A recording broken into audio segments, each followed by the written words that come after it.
Ladies and gentlemen, dear students, dear alumni, dear faculty, dear friends of MCI, the Entrepreneurial School, and of UC Berkeley over there in California, the two of us, Jeroen de Wolf and me, we are very, very happy to welcome you to this joint distinguished guest event, and we are pleased to welcome a true distinguished guest. Let us express a very warm welcome to Karoline Edtstadler, who is the Federal Minister for the European Union and Constitution of Austria. Welcome and many thanks for being with us. Thank you so much. It's an honor to be here. Thanks for the invitation, dear Rector and dear Director. It's really a great pleasure being here, as it is obvious for a Minister of EU. I'm not in Austria at the moment. I'm in Portugal. I'm here calling from Lisboa, and I'm happy to have an hour with you about. Thanks again for sharing your time with us. And let me also express a very warm welcome to our partner, the head, the director of the Institute of European Studies, Jeroen de Wolf. Many, many thanks for partnering on this event, but also in further issues. Thank you so much, Andreas. Allow me to first also greet our distinguished guest, Excellency Karoline Edtstadler, and to thank MCI for inviting us to join this event. We feel truly honored to be with you today. Now, the joint event is on Europe in the world, talking about challenges, opportunities, and perspectives. And when it comes to the process, first of all, we would like to know a bit more about our Excellency Karoline Edtstadler, but then allow her or invite her to give a little keynote on the topic. And the reason why I'm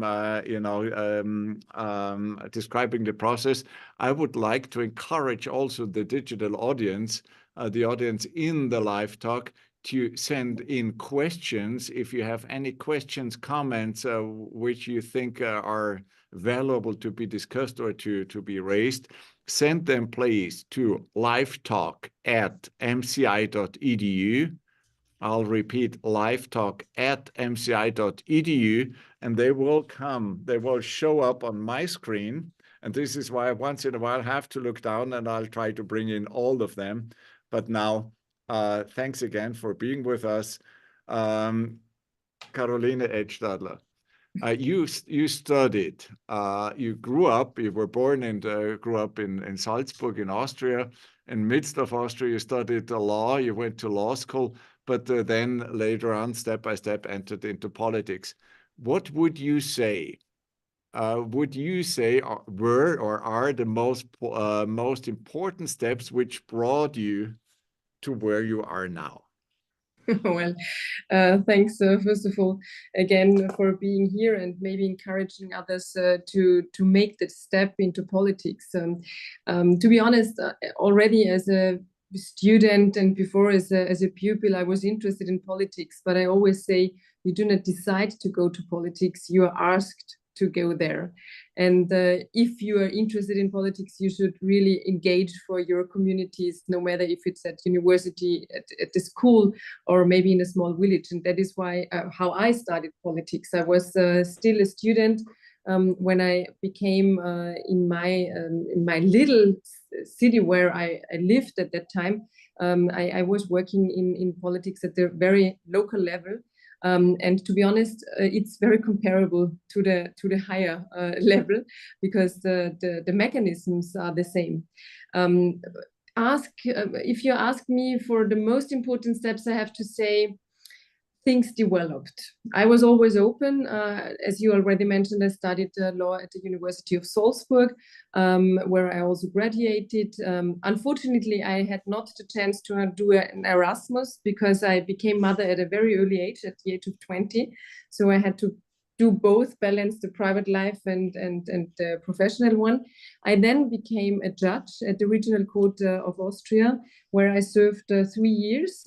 And then I was invited to join a draft unit at the Ministry of Justice. And the Ministry of Justice kept me not as planned at the beginning for 1.5 years, but for more than 5 years. I changed then I moved on from the drafting unit to the Cabinet of the Minister. I was an advisor of the former Minister of Justice back in 2014 to 2016. And because I have always been very interested in human rights, I joined then the European Court of Human Rights in Strasbourg as an expert. I was drafting judgments there. It was not comparable to my post as a judge, but nevertheless, it was jurisdiction and very, very interesting. And this opened my mind a lot, because being under one roof with other, at that time, 46 member states, exchanging with colleagues about certain topics, you are just drafting a judgment about an issue, and you discuss it with the colleague from Turkey, with the colleague from Portugal, from Spain or Azerbaijan. And this was really a very, very important step for me, I have to say. I was there nearly 2 years, and then suddenly, a bit out of the blue, I was asked to become a deputy minister in the Ministry of the Interior. And what I only can recommend to especially young people, and especially, very especially to women, if you are asked, say yes. You don't have the need to know everything at the beginning of a post or of a mandate. You will jump, swim, and you will succeed. And that's how I always delivered things, and you're growing by doing. And this is the most important message, I would say. Many, many thanks. Do you want to continue on, Jeroen? I would love to. First of all, I wanted to once again thank Karoline Edtstadler for being with us today. And for you as Minister of the EU, my first question, I would love to focus a little bit both on the history and the future of the European Union. Because as you know, the entire European project, once upon a time, was aimed at never again having another great war in Europe. But today, unfortunately, we do have a big war in Europe, and we have seen this war escalating in the past months. So my question to you is, how do you assess the situation the European Union is in at the current moment? Could this be the beginning, you think, of a new era in the history of the European Union? Well, first of all, we have to be very honest. This 24th of February 2022 changed everything. And as you already mentioned, we thought there will never again be a war in Europe, on the European continent. And this changed everything for us. This changed also a lot for Austria. You know, Austria is a neutral country in the heart of Europe. And I think already the actions we took in the last months showed that we really have to adapt, and we already adapted to the situation in bringing the military budget up. But also for the European Union, it is a changing point. We no longer can rely on the others to make our life safe. We are very close. So if you take Austria, and if you take the eastern border of Austria, it's closer to the war in Ukraine going on than the western border of Vorarlberg, close to Innsbruck, where the MCI is settled. So this changed a lot, but I think it also needed some time to realize that. And also for me, I remember quite well, during the week when the war started, I had COVID, and I was at home, and I was watching all the news and all the discussions, and I was, of course, on the phone and being briefed by our military service and the Minister of the Interior and so on and so forth. And I was in constant contact also with the Minister for Foreign Affairs. And I registered that I'm a child of peace, and that we completely have to change our minds. And this is really something very specific, not only for the European Union, but also for Austria. So what we are doing now, and it went quite quickly after this shock in February 2022, we are creating a new architecture of security in Europe. That means, for example, also the security regarding the air. We have this strategic compass in the European Union. This has already been discussed before, but only a few months after this awful war of aggression and the start of this war of aggression towards Ukraine, it was concluded by all the 27 members of the European Union unanimously. And this is something where you can see that in the minds of the Europeans something changed. And of course, we need the transatlantic partnership more than ever before. But especially because 2024 is a big election year in the world, we have to say, we have to be very careful how we are developing with that. And we are at the moment also establishing the European Sky Shield. So we have to protect our air, we have to protect our citizens, and we will also participate as a neutral country because it is in our responsibility also as politicians to do so. So this is sad, but this is a matter of fact. We have to adapt to the situation, and I think that is ongoing now in the European Union. Andreas, if I may, just one follow-up question for the Minister. Building on your comments, we know that 2 EU member states, Sweden and Finland, decided to apply and to become members of NATO. Your own country, Austria, for historical reasons, is not a member. But could you tell us more about the discussion in your country about NATO membership? And I would also love to hear your personal opinion about NATO membership in Austria. Well, it is very special. Neutrality for Austria is somehow the way how we got independence in 1955, 10 years after the war, the Second World War ended. And we were the only country Russia released from so to say. And so this is a very emotional point also, especially for the older generation in Austria, but it is somehow in our DNA. Neutrality is something where we are very proud upon. We are a very important country also when it comes to international organizations. For example, we have the UN in Vienna. We have the OECD. So this is something which created our past. Neutrality changed somehow because it's a constitutional law, and I'm also the Minister for Constitution, so I have a clear professional opinion on that. And it changed when we became a member of the European Union back in 1995. Next year, we celebrate our 30th anniversary in the European Union. We had to adapt our constitution, but we also had to ask the people in Austria if they agree on that, and they agreed on it. And we adapted the constitution of Austria to be able to participate in the common foreign security and foreign policy of the European Union.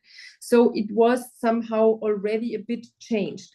But what lasts is the fact that we, from this constitutional law back from 1955, are not allowed to have military bases from foreign states in Austria, and we are not allowed to join any military union like the NATO. And this is something we have to look at from a law perspective on the one hand, and I'm a lawyer, but on the other hand, we also have to look at it from let's say a realistic view on things. And we know that neutrality as such is not helping us in the casus belli. So we need to cooperate very strongly with the partners. It is necessary to exchange with the NATO partners, and we are surrounded by NATO partners except Switzerland.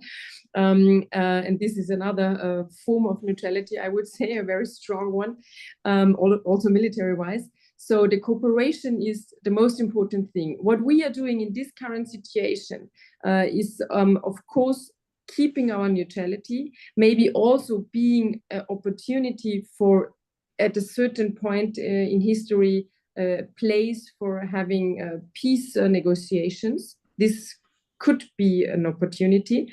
But on the other hand, we are also supporting Ukraine in a political way, in a financial way, in a humanitarian way.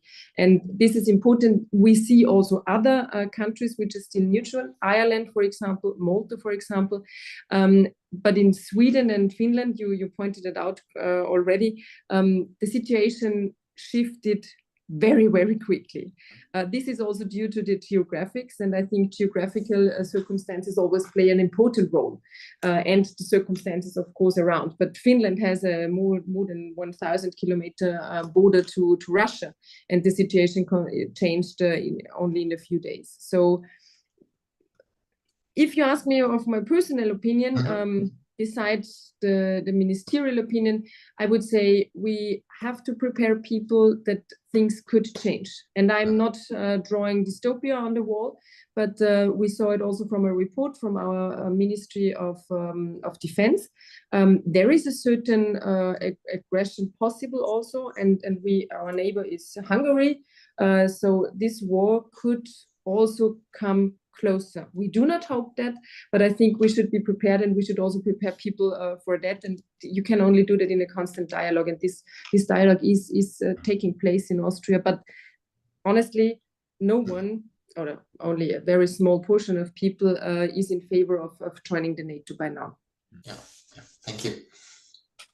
Excellency, dear Karoline Edtstadler, you've been already touching some very important questions regarding Europe in the world, some challenges, but what would you say could be some additional external challenges, and perhaps then later on move to internal challenges within Europe we are facing, where European elections, and we do not have to talk about the elections per se, but challenges regarding the cohesion or economic development or whatever you may touch. But allow you to give some keynote or some reflections on the topic. I'm doing that with great pleasure, and if you allow, very spontaneously, because I'm now in my 7th year in politics, and especially the last years as a minister for Europe, for the European Union, and for the Constitution, brought me in the situation to have a very broad portfolio. And I will go to Brussels next week again to discuss the European topics. We are, as Minister for Europe, preparing also the agenda for the European Council, which will take place at the end of the month, 20th and 21st of March, as far as I remember. And there you touch every topic which is discussed also by the heads of state and government. And so I would say, if you ask me for the biggest challenges and how they could influence also the internal politics in Austria, there are more than 3, but anyhow, a lot of challenges from the energy situation in Europe, about the inflation situation. We, of course, have the need to do the accession process much quicker and better, more precisely, also for the Western Balkan countries, not only for Ukraine, Georgia, and Moldova, and others are also considering to join the club, if I may say that in this regard. We have a really big problem, and I have to touch the topic also regarding anti-Semitism. This has been the case before the 7th of October, but since the 7th of October, we see skyrocketing numbers. And this is something which is brought from outside, also in the Austrian dimension. Because fortunately, we do have a very active Jewish community, especially in Vienna, but also in parts of the rest of Austria. I visited also in Innsbruck, the community 2 years ago, I guess, and I'm meeting them regularly. And this aggression, this escalation, this terrorist attack is really influencing our society also in Austria. And we had a lot of demonstrations, and this could have led to a really very critical situation, also for the stability in Austria. And that's why we are really fighting hard and working together with the Ministry of the Interior and the Ministry of Defense to somehow create an atmosphere of security for the community. Still, we have a lot of incidents, and just yesterday the numbers were presented, so it's really horrifying. We will also do more regarding the internet on the fight against anti-Semitism, and we always said it at the European level, and especially myself, we have the need to create a clear plan, because our president of the Jewish community, and I'm not a Jew, but I'm engaged in this area since many years, says it only starts with the Jews, but it won't end there. And this is why this is really a big responsibility for us at the moment to care for that topic. When it comes to inflation, energy, and so on and so forth, I see a lot of challenges also ahead. You know, there is the question of how gas could be transited from Russia to Europe, and it's not only a question for Austria. It's also a question for Germany and the infrastructure which is there. You cannot simply say we get out of these contracts, not only because it's a question of money and the details of the contract, but it's also a question of the infrastructure which is not there to, for example, get LNG from the US or from Norway, or I don't know where you can put it from. And you cannot change the whole system in a few years. This is a very naive way of seeing things. And if I may close maybe with one thing I learned at the Council of Europe during my time in Strasbourg: you should never judge one in whose shoes you didn't walk. And this is so important, also a learning period for the European Union, because I remember when this war of aggression started, we had the first meetings in Brussels, and the question of the gas embargo from Russia was on the table. And we Austrians were very clear, and we said we cannot afford an embargo of Russian gas, because we are dependent more than 90% at that time. And then a colleague from Belgium also took the floor and said, we could easily afford to have a gas embargo, but I understand there is no sense if we have a gas embargo and in some of the neighbor countries, the lights are going out and the industry cannot work any longer, the economy cannot work. And this is a bit the problem also of the European Union. We are somehow in between. We have the problem that we are dependent on energy from outside. We do not have it ourselves. This is a big difference to the US, for example, or to Russia or to China. And we are not talking about the CO2 now. In some of these named countries. But we really have to find a way to balance things, because the most important thing is prosperity, is also to have a competitive place, Europe as a competitive place. And with all due respect to the US and the Silicon Valley, but we would like to keep our startups here. And we would like to see also that the people living here can participate and have the prosperity. And I'm also, and maybe this is also something interesting, I'm also in the leadership panel of the Internet Governance Forum from the United Nations. We are 10 people worldwide selected by the Secretary General. And we have the very easy task to create the future of the internet and all the things they're developing. So we are talking about AI, and we are talking about a human rights-based internet, and so on and so forth. So this is a monster mandate, but we are trying hard.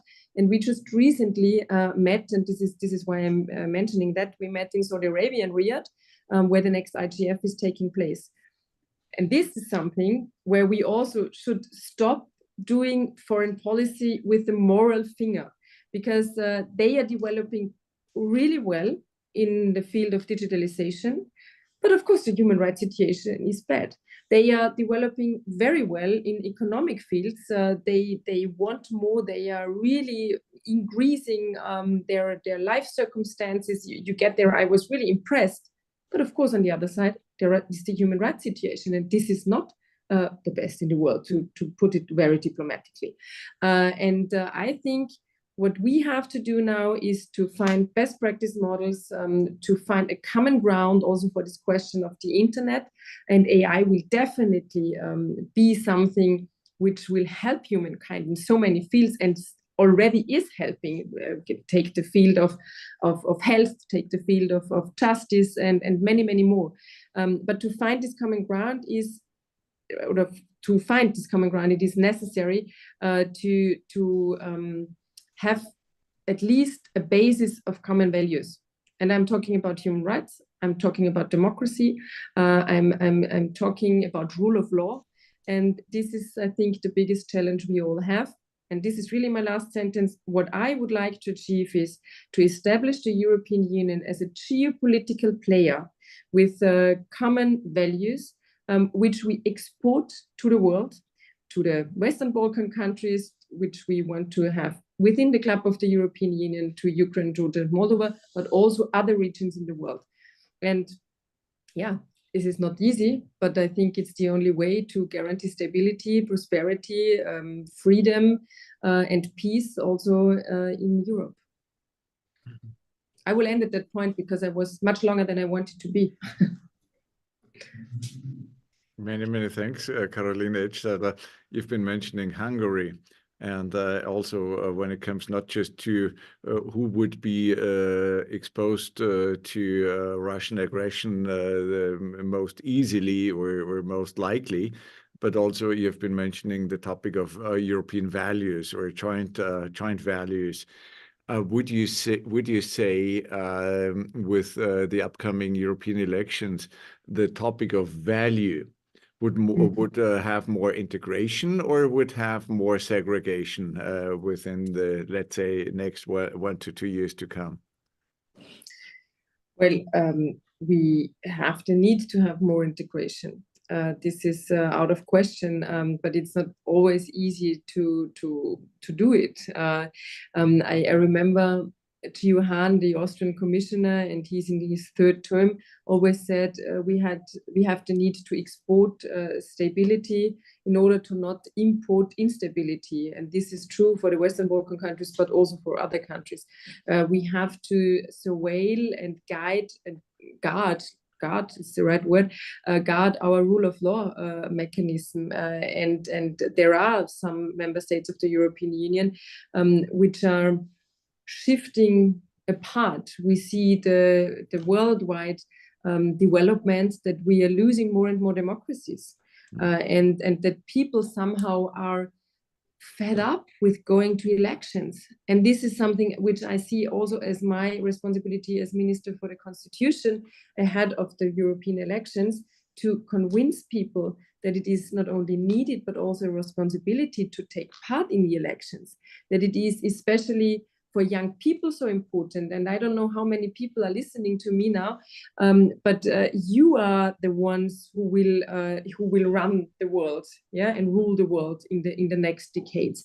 And it's important that you are well educated, but it's also important to understand that people changed, and especially during the COVID phase, I think we lost a lot of people, and some of them still have now the vision of having someone to decide on their issues.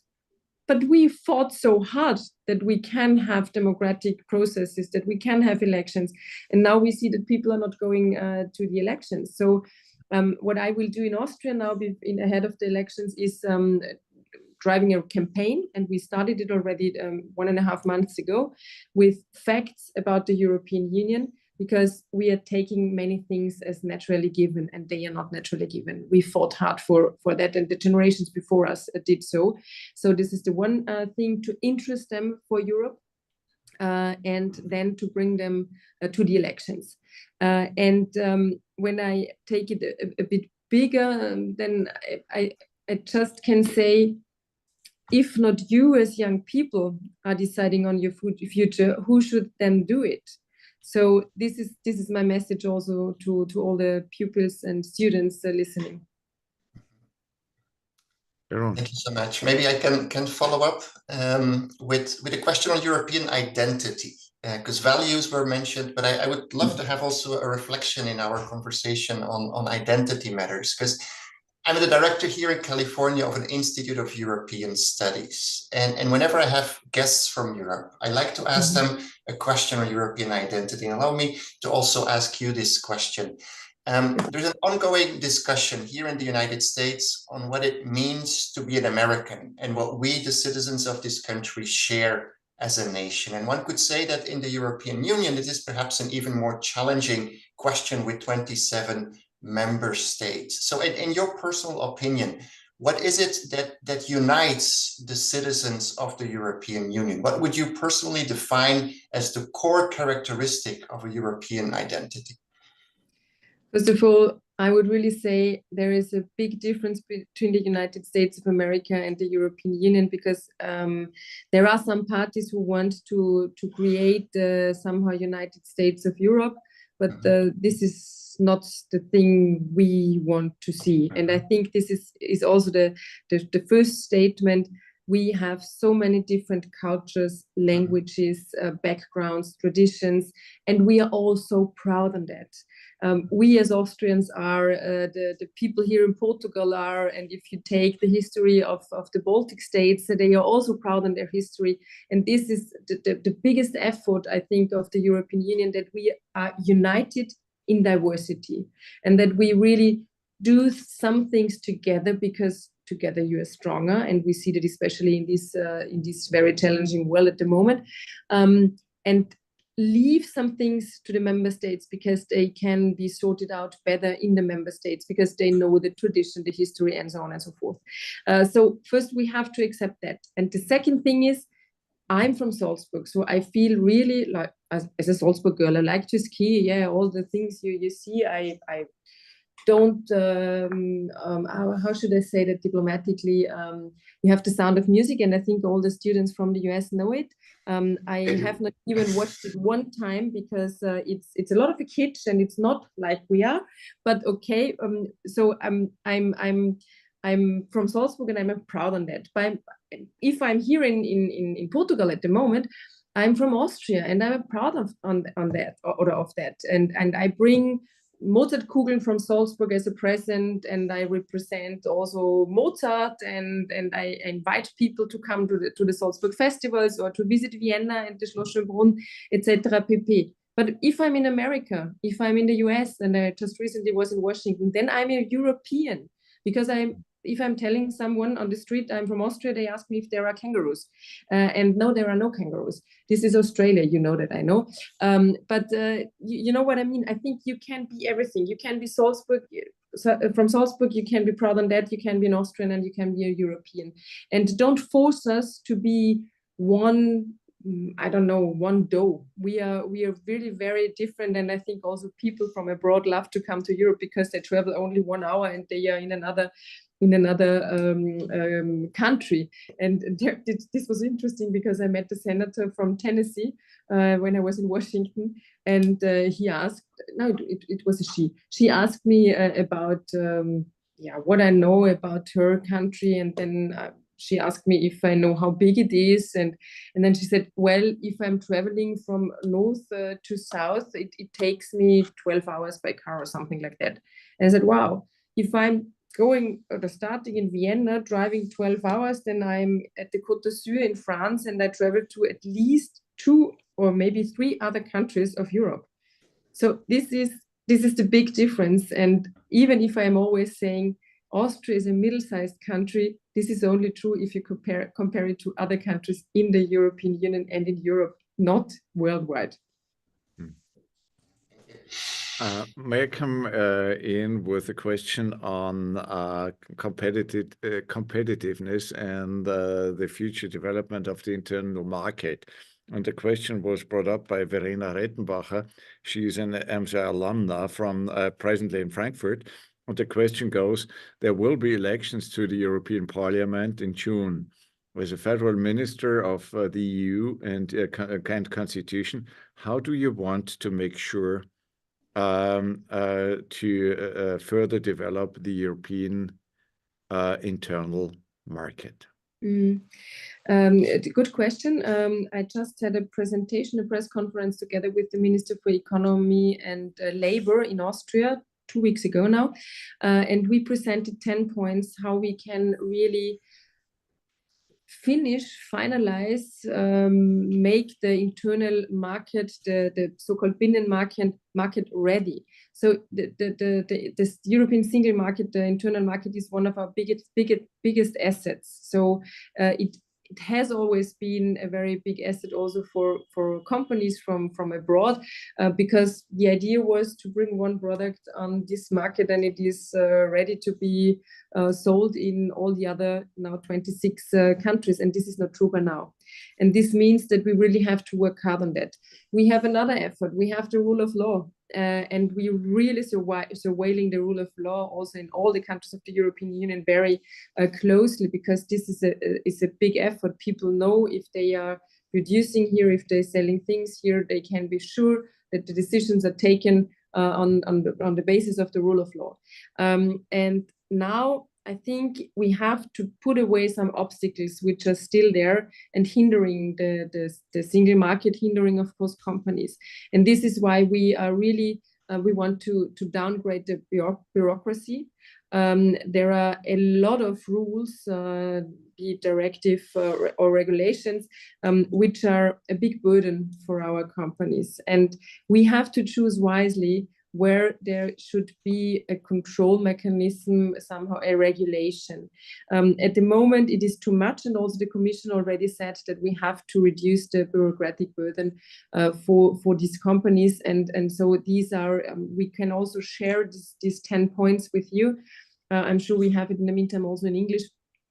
What we suggest the next European Commission to do in the field of the single market, to really fulfill it and to bring it to the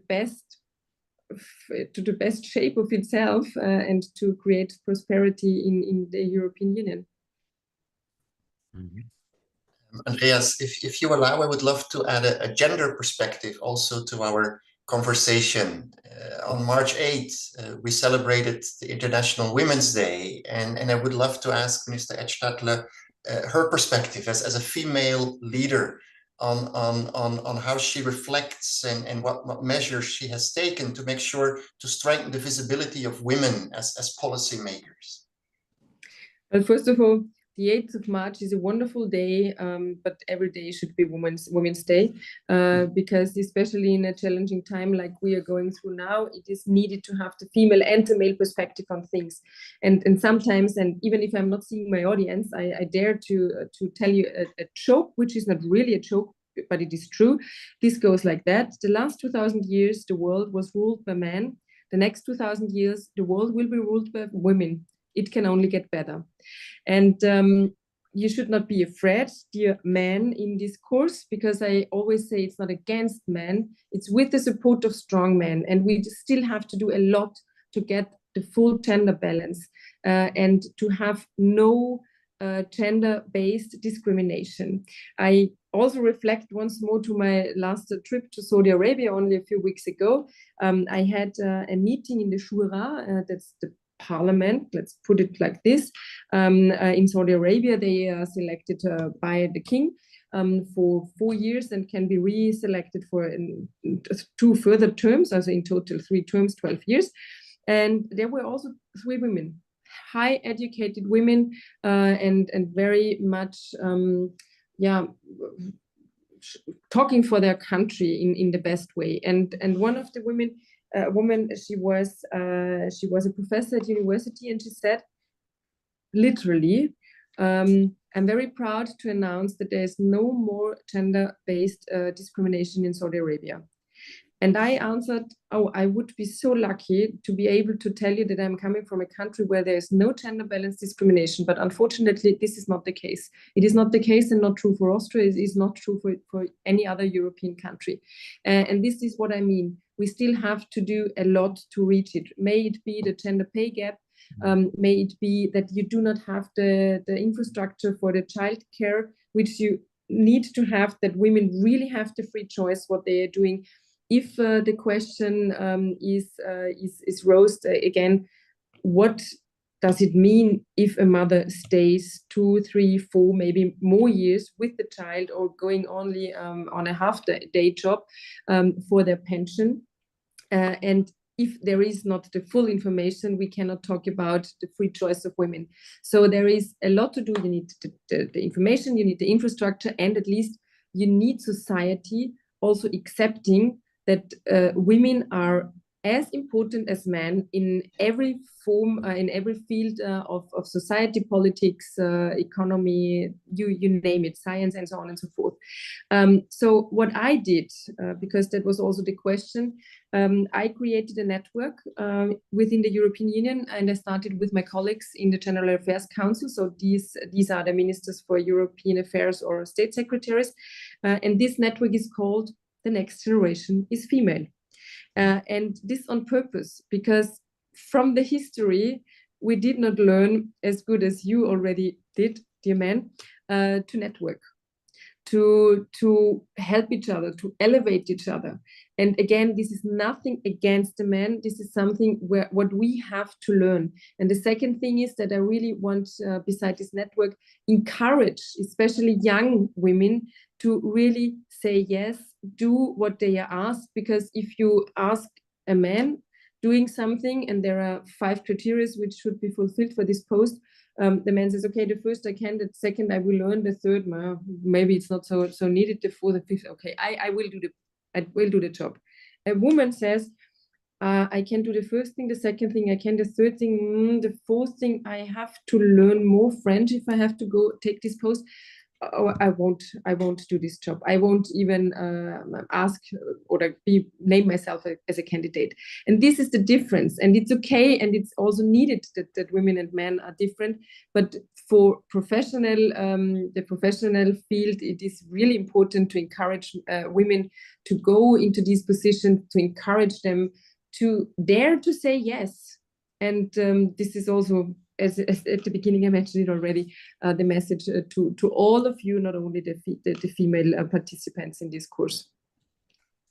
Karoline Edtstadler, you presented us with a very, very precise analysis of the behavior of men.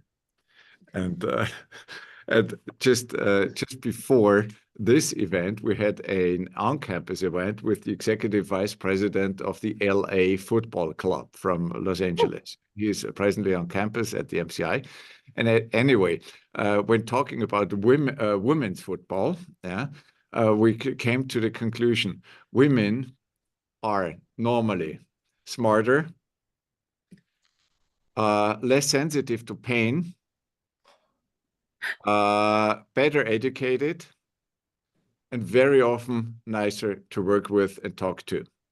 So basically, I think there is no reason why what you have been mentioning or expecting would not come true. Let me perhaps bring in two questions from the audience. One comes from Berkeley and one comes from the MCI. I will start with the one from UC Berkeley. Her name is Agata Kotkowska. She is EU fellow at UC Berkeley at your institute, Jeroen. And the question goes, you will be engaged in the elections to the European Parliament. How would you engage with youngsters? What would you say to them to convince them participating in elections? Well, first of all, I will be engaged in the regard that I, of course, support our candidates for the European Parliament. I'm not a candidate to the European Parliament myself. I did that in 2019, but as a Minister for the European Affairs in Austria at the European Union, I will, of course, support them, and I'm already doing that. So, good question, how to engage with the youth. I think you have to use the channels young people are using. And that's why we created this campaign from the Austrian Chancellery, where we are putting facts on all the different social media networks, where we really try to do short videos with information, but also, funny or not, this is up to others to decide if it is true or not, but to catch them. To catch them and to really inform them what the European Union already did, because my son is now turning 23 years old. He does not know the shilling anymore, so the former currency we used. He is not used to have border controls, and we are not talking about the migration ones, which are definitely different from the ones I experienced as a young child. Or as a pupil. I was already a pupil when we joined the European Union, and we have to talk to people like that. There's another example. You have no roaming fees within the European Union. This was not the case until a few years ago. So you can get out of the plane in, I don't know, Sweden, and you don't have a problem. But try it if you get out of the plane in Istanbul, you will have 40 euros charged on your iPhone before you did anything, because your emails came in. So these are things to talk with them about this. And I created something else. This is called the Europa Gemeinderäte. That means the European, how do you say, at the very local level, people from the local parliaments. They are especially interested in EU things. We have more than 1,600 in Austria in the meantime, and that they somehow bridge between Strasbourg and Brussels and their village, their small community. They tell people how they can get money out of the European Union, how they can be helped in bringing through some I don't know, some projects in their constituency. and they are they are doing discussions and so on and so forth. And we intensified that.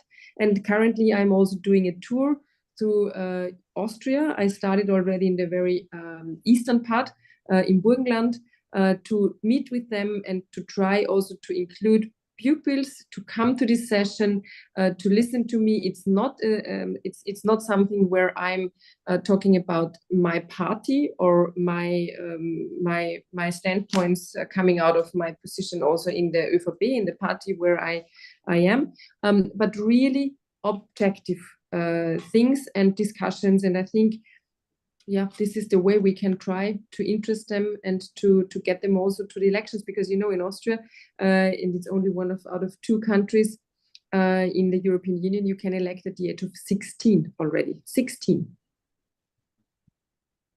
I may bring in the question of Professor Markus Frischut, who holds the Jean Monnet chair at the MCI, and now it also refers to the election. And what would be your expectation? Will we be able to encourage even more people than the last time to go to the polls? I do hope so, but compared to the national elections, it was not very high. So for the national elections, we have normally about 75%. And as far as I remember, for the European election, it was about 60, 62, 65%. It's not so bad if you compare it to some other countries in the European Union where they have 16%. But anyway, you should always compare to the best and not to the worst. And my goal is really my goal would be to have a higher participation than last time. And I think also it is needed to have a higher participation because there are really big questions at stake, and the next European Commission has really to deal with questions about the future of Europe. So this geopolitical aspect is one of the most important, I think. So this is something where we have to all work on, that we get this high participation for the elections. Perhaps if I may just add one additional concern when it comes to the upcoming European Parliament elections. We have seen in recent elections an unprecedented surge in popularity of anti-EU far-right parties. And I was wondering, do you expect the composition of the European Parliament to change dramatically after the June elections? Of course, we don't know, but what are your thoughts? What are your concerns? And also, what do you think the consequences may be if such a dramatic change were to happen in the composition of the EU Parliament? Well, I think there will definitely some changes. The so-called middle and central parties may lose, but on the other hand, there is another phenomenon we are surveilling in the last years already, and this is that people are at these challenging times voting for parties which are not part of the government. This is a very bad news for me and my party, but we experienced it also in the polls in Austria. There is a certain fatigue of crisis, and somehow opposition parties give they may give the people the ambience that they can change things for the better without putting any solutions on the table. And this is, and I'm talking of course also about populism and populist parties, and very openly we have this issue in Austria. So what do I mean by saying that? We have different situations in the European Union. We have some socialist leaded governments. We have EPP leaded governments. We have liberal governments. And I think all of us do have more or less the same problems. So, and in total, I am not awaiting the big change. And I'm maybe the optimist is talking about out of me, but I really do not expect this big, let's say, shrink to the right. I think we can hopefully hold a good basis in the center from S&D and EPP and maybe the Greens and there are some others center-right with which you can work together quite well. And this is also the question then for the European Commission President, because she or he needs, of course, a majority in the Parliament, and this is the first step to create a commission. So the European Parliament has a very important responsibility, and that is why we really try to explain people also their agenda, and this is a big agenda. Excellency Edtstadler, you have been presenting some, let's say, negative or let's say concerns about, you know, shifting to the far right or also perhaps to the far left and being anti-European. But wouldn't you also see some positive effects, partly encouraged by the Ukraine crisis or the Russian aggression? So, for instance, let's look at the Baltic countries. They have been now very, even stronger pro-European than they ever were. Let's look at Finland and perhaps also then Sweden. I mean, not necessarily EU member states, but still, you know, having even a larger tendency to work together with Europe, or just look because we in Innsbruck, you know, the Italian border is 35 or 40 kilometers away from Innsbruck. Just look at Prime Minister Giorgia Meloni, who is now shifting very, very much to the political center from the right side, and being very, very pro-European, where there were some potential concerns how that would evolve. So I mean, I think I'm in international relations, have an international relations background, and Jeroen is also in that field. But now there would be also some positive tendencies which may be brought into account. Well, you're completely right. Especially Italy, and Giorgia Meloni is a very good example that she did not really anti-European campaign, but she was not the most or the best known pro-European person before, but then shifted completely, and I got to know her in person in the meantime, and she held a speech also in the Wachau 1 year ago, and she was very pro-European, and I think this is, of course, what the leaders, once they are in their post, understand and also dare to say. But very often it's easier for them to gain the votes with an anti-European agenda because people, and that's what I meant, are really fatigued of all this crisis. They want to see a positive dynamic, and it's easier to say, okay, it's because of Brussels. We are not responsible for that fault and for this mistake. It's Brussels, and this is doing something with the people. And another thing is, I'm always mentioning that also towards the media, it's not so easy to create a pro-European atmosphere if no one is talking about the European Union successes. And normally it is like that. This is the same in inner politics. Yeah, if you're doing a big thing, I just did it with the Information Act, the Informationsfreiheitsgesetz, then everyone asks you, until you are ready, when will it come, and you won't succeed, and it is the first question you get. Once it is finalized and through the parliament, no one touches this topic anymore. So I think we, the media, society, have to change also our attitude in looking on these things. So yes, you are right, but this is needed that the media reports on that. And you mentioned something very important. More and more countries want to be part of the club. They want to get in the European Union. And this is a different situation from 2016, where we had the Brexit.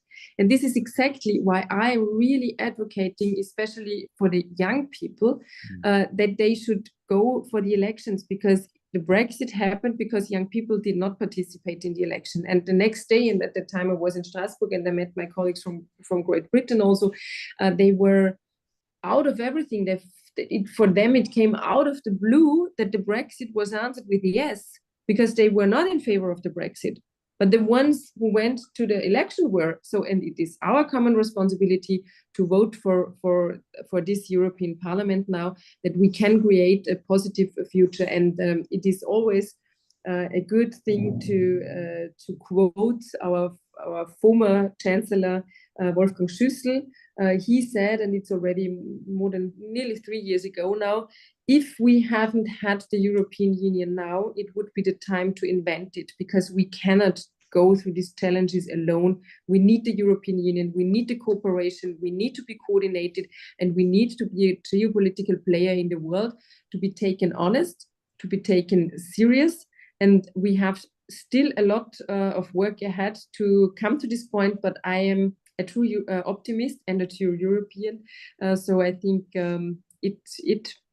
we will succeed in the end if we are sticking together, and if we see more courses like that. I think it's hard to find a better conclusion, but Jeroen, do you want to agree more? I can't agree more from your side?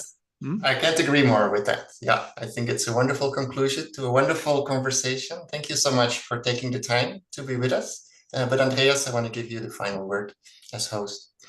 The last word will be with Excellency Edtstadler, but before that, let me thank you on behalf of UC Berkeley and the MCI, and on behalf of our audience. Now I see a lot of questions popping in, but perhaps we may find another opportunity to respond to them. Let me thank our cooperation partners. The one is your institute, the Institute of European Studies and UC Berkeley, also the Austrian Marshall Plan Foundation, and some partners of our MCI Distinguished Guest Lecture Series.